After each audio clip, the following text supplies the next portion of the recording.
Good evening and welcome to WTFriday. If you listened to Monday's episode, you'll recall that I talked about the day that the city of Philadelphia bombed its own people. Well, tonight's story takes place just shortly after that and in the same city. Welcome to WTFriday, an After Dark series presented by Mystery, Murder, and Magic. Listener discretion is advised. In 1987, the city of Philadelphia was still reeling from the move bombing when the name Gary Heidnik was printed on the front of every newspaper across the city and around the country too. And I'm sure the people in the area were thinking, when can we get some peace? Heidnik, he wasn't your average everyday guy. He was what his neighbors called an eccentric oddball, and he had an IQ of 148. But even though the neighbors thought Heidnik was a bit odd, a little weird, they never thought he was capable of what they were hearing on the news about him. Heidnik was born in 1943 and he was raised in Cleveland, Ohio. When he was 3 years old, his parents divorced, and for the next 4 years, he and his siblings were raised by their mom. But at the end of that fourth year, they were all placed in the home of their dad and their new stepmom. Heidnik has said that his home life at his dad's house wasn't a very happy one. Heidnik was a bedwetter, and his dad would force him to hang his sheets out his window for all the neighbors to see. I guess he thought if he shamed him enough that he would stop wetting the bed. But his dad denied all those accusations later, though. Now, Heidnik wasn't very popular at school either. He kept to himself, and he never made eye contact with any of his classmates. And he was bullied because his head was a bit misshapen from falling out of a tree at a very young age. But despite the bullying, and maybe some social anxiety too, Heidnik prevailed through all that, and like I said, he had an IQ of 148. When he was 14, he enrolled in the Staunton Military Academy in Virginia, and he stayed there until just before graduation. And at that point, he returned to a public school, but he dropped out again to join the Army. He excelled through basic training, and he was sent to San Antonio, Texas, to be trained as a medic, which was not what he wanted to do. He wanted to train in something else. But he breezed through the medic training, and from there he was moved to the 46th Army Surgical Hospital in what was then West Germany. And soon after that, he received his GED. Now, he started complaining of really bad headaches and dizziness, blurred vision, and he was nauseous. He was diagnosed with gastroenteritis, and that doctor also noted that Heidnik displayed symptoms of mental illness, so he was prescribed an antipsychotic. In the fall of 1962, he was transferred to a military hospital in Philadelphia, and it was there that he was diagnosed with schizoid personality disorder, and he was honorably discharged from the military. Not long after he was discharged, Heidnik became a licensed practical nurse, and he enrolled in college. But he didn't stay in college past one semester because he dropped out. And for a short time, he worked at a VA hospital, but he was fired for being rude towards patients there, and he often called out sick. From then on, he was in and out of psychiatric hospitals, and he tried to kill himself 13 times. And I should mention here that in 1970, his mom was diagnosed with bone cancer, and she was also an alcoholic. And she ended up committing suicide by ingesting mercuric chloride. His brother was also known to suffer from mental illness, and he attempted to kill himself several times as well. The following year, Heidnik formed and incorporated a church that he called the United Church of the Ministers of God.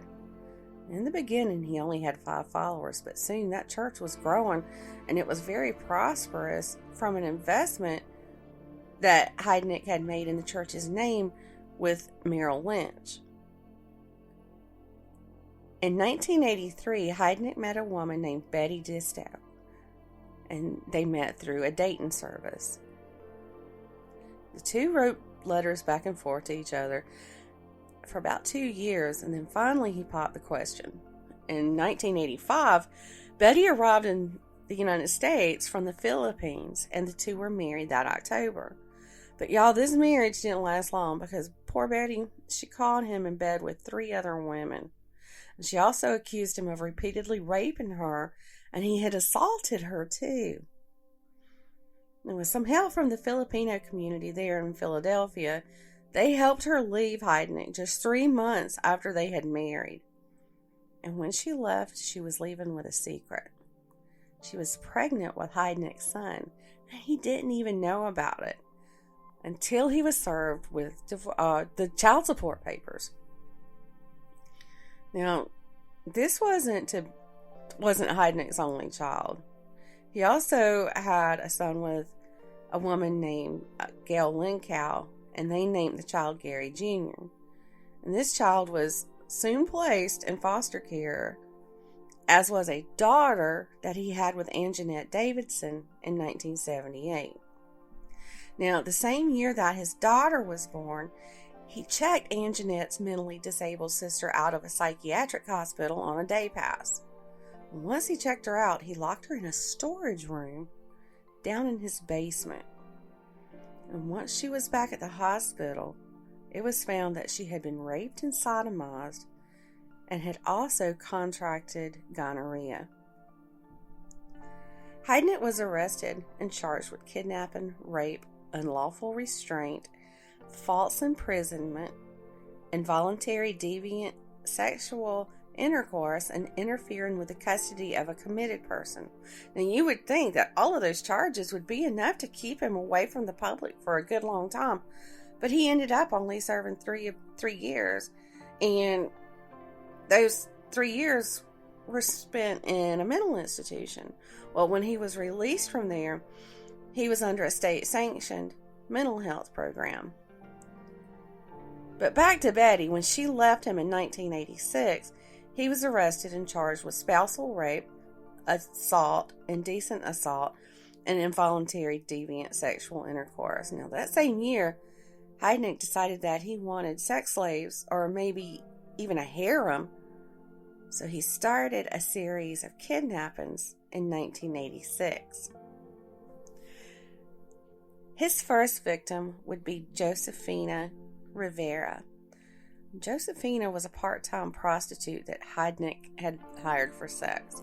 He took her back to his house, and after having sex with her, he came up from behind her while she was getting dressed and choked her until she was unconscious. Once she was unconscious, he took her to the basement and chained her up. While she was still chained, Heidnik dug a pit in the basement and placed her in it. He covered the pit with a weighted board so that she couldn't escape. Well, about 8 days later, he abducts Sarah Lindsay, who had previously gotten pregnant by Heidnik, but she had aborted the baby, and that angered him because he was wanting to have like this big family, and it looks like he was wanting to have a big family with several different children. But sometimes Heidnik would feed the women, but not often, and he kept them half naked and repeatedly raped them. 2 days before Christmas of that same year, he brought Lisa Thomas to his home. Like the others, he drugged her and then put her in the basement with those other women. Heidnik would go on to abduct a fourth woman. Her name was Deborah Dudley on January the 2nd, 1987. Deborah would try to defend herself. She would fight him off, or at least try to. But because of that, she spent more time in the pit than the other women.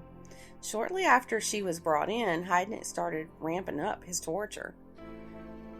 He would force the women to have sex with each other, and he made them eat dog food.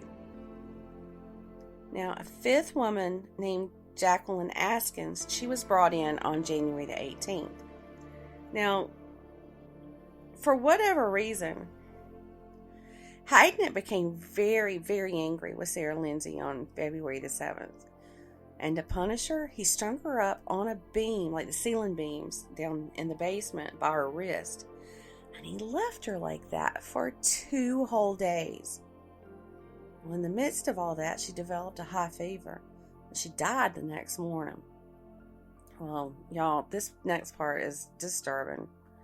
But I feel like we need to know everything that happened. It's unbelievable. So to get rid of her body, he took her upstairs and cut her body up with a power saw. He cooked her ribs in the oven and her head in a pot on the stove, and then he cut the flesh from her skull. He fed some of her parts to his 2 dogs, and it's believed that he ground up the food into some dog food and fed that to the other women that he had captive there in the house. Well, as you can imagine, there was a nauseating odor coming from Heidnik's residence, so neighbors started calling the cops to complain about it. But when the police arrived at his home, he explained that away with that he had been cooking a roast and he fell asleep and it had burned. Now, y'all, I hardly think that cooking human body parts would smell even remotely close to a burning roast. But the police bought it. And even in interviews later with the surviving victims, they mentioned how horrible that smell was. Soon after that, he bribed the women into telling on each other. It's like he was pitting them against each other. Well, Josephina, that was the first one that he had abducted. She told him that the other women were planning on attacking him and then escaping. Of course, this infuriated him, so he began driving screwdrivers into their ears, through their eardrums, so that they became deaf. And he did this so that they couldn't hear him coming down the stairs. Josephina had become his favorite, and soon he was enlisting Josephina's help in torturing those remaining women.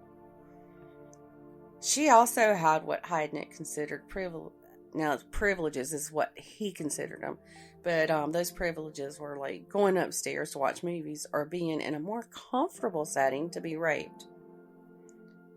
On March 19th, 1987, with Josephina's help, he took Deborah Dudley to the pit, which had been filled with water, and he electrocuted her because she wasn't behaving in a way that he wanted her to. Deborah's body was disposed of like trash in a New Jersey forest. Soon after that, Heidnik and Josephina abducted an 18-year-old woman named Agnes Adams to replace Deborah. Josephina had earned the trust of Heidnik, and on March 24th, 1987, she asked him if she could just please visit her family one more time. Well, he believed that Josephina had fallen into what is called Stockholm Syndrome and believed that she wouldn't call the authorities. Now, Stockholm Syndrome is a coping mechanism that victims use to get through the situations that they're in.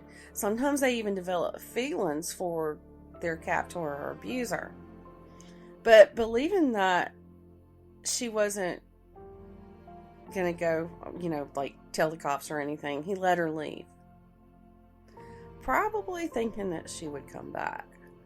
But instead of visiting her family, she went straight to her boyfriend's house, told him what was going on, and they called 911. Soon after that call to 911, Heidnik was arrested. Now, when he was arraigned on the charges, he told the court that those women were already in the basement when he moved into that house. No, I'm sorry. And when it went to trial, his defense attorney is a man named A. Charles Peruto Jr. He tried to convince the jury that Heidnik was legally insane, but the prosecution successfully countered that claim. They brought up the fact that Heidnik had successfully played the stock market under his church's name and amassed about $500,000. No one who is insane would be able to do that, is what they claimed. On July the 1st, 1988, Heidnik was found guilty of 2 counts of first-degree murder, 6 counts of kidnapping, 5 counts of rape, 4 counts of aggravated assault, and 2 counts of involuntary deviant sexual intercourse, and he was given the death penalty. Well, the following January, Heidnik tried to commit suicide again by taking an overdose of an antipsychotic that had been prescribed for him, but that attempt wasn't successful either. But get this, y'all. In 1997, his daughter Maxine and his ex-wife Betty, the one that he raped and abused, they filed a federal suit requesting a stay of execution because he wasn't competent to stand execution. But after 2 years of all the legal procedures from those, the lawsuit that they had filed and everything, that they denied the request that was made by Betty and his daughter, and an execution date was set. On July the 6th, 1999, Heidnik was executed by lethal injection, and his body was cremated.